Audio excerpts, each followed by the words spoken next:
following is a presentation of the Belly Up Sports Media Network.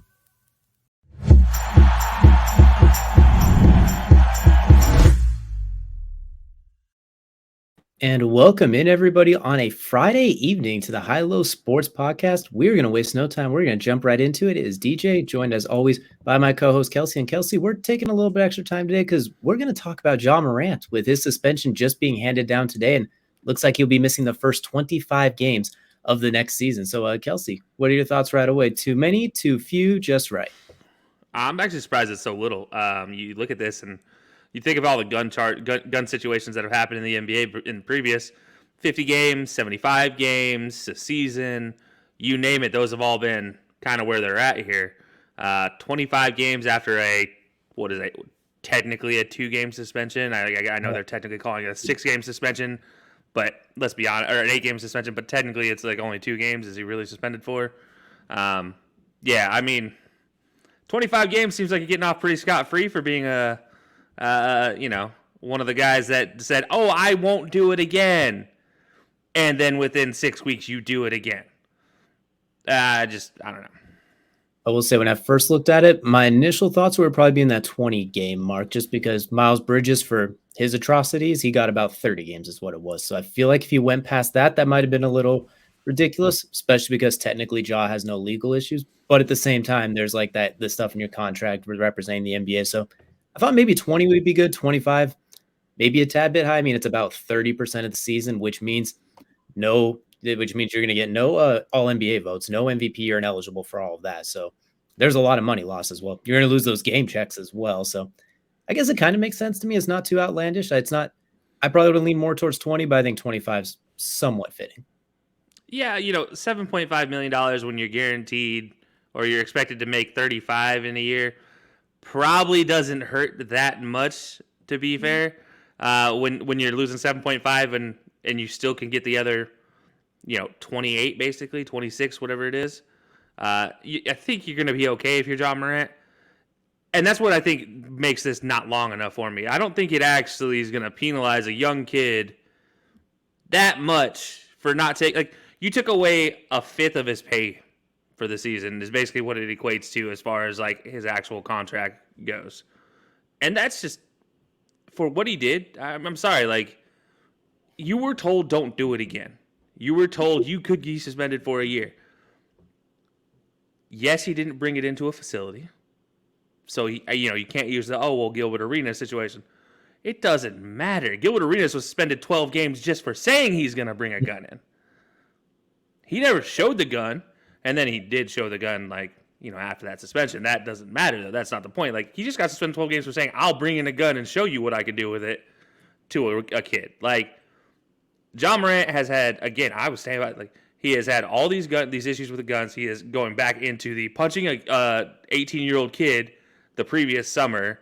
All the things with his team that he just continues to think. The Pacers situation. And by the way, the Pacers situation, the guy that was filming the video in the second account, he was the dude that got suspended for a year from all Grizzlies activities, whether it be practice, whether it be home games, whether it be away games, anything. He is suspended and not allowed to attend any of those things. And you know that, and yet you're still with him, still flashing a gun, just after you said you wouldn't do it. I think this is the biggest thing to me is you're supposed to be this young upcoming face of the league. Everybody has their high hopes on you. You're the guy, not Zion, from that draft class. You have Nike and Gatorade in your pocket. They're still in your pocket somehow.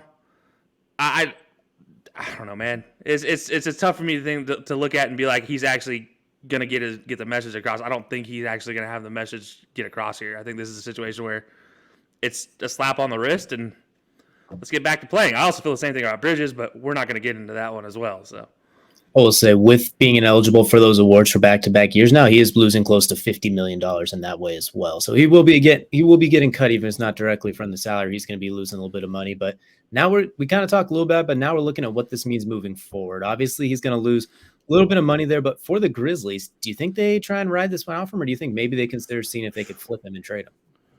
It's tough for the Grizzlies. You want to? They went one game above 500 last year without him. They went 11-10 without him. That's a tough break. I mean, obviously, you talk about all the other injuries potentially, but with the Dylan Brooks situation as well, you don't really have a lead person on that offense.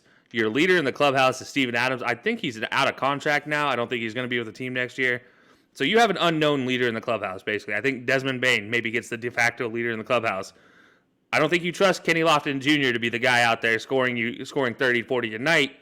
Even though he can get you buckets, I don't know if he can get you 30, 40 a night type of buckets, but he can get you some buckets. So I think the Grizzlies, I don't know if they trade Morant or they stick it out or trade the rights to Morant. I don't think they can while a suspension's happening, if I'm not mistaken. I think he has to stick out the suspension, then they could possibly move him.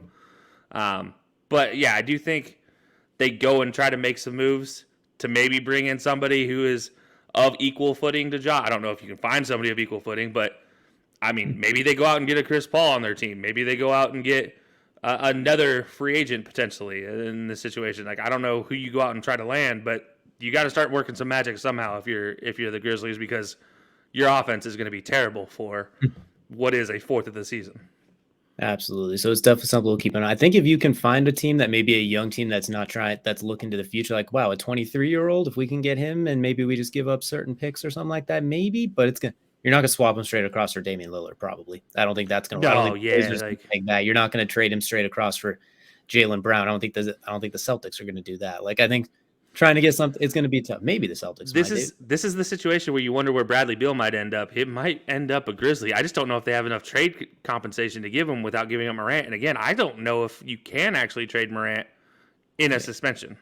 Exactly. It's something we will definitely keep an eye on, but definitely let us know in the comments down below what you think of Ja Morant's suspension. Was it too few, just the right amount, or too many? And what do you think this means for him, his future, as well as the Grizzlies? But we appreciate y'all hanging out with us for this Ja Morant suspension update. We'll see you guys again next time.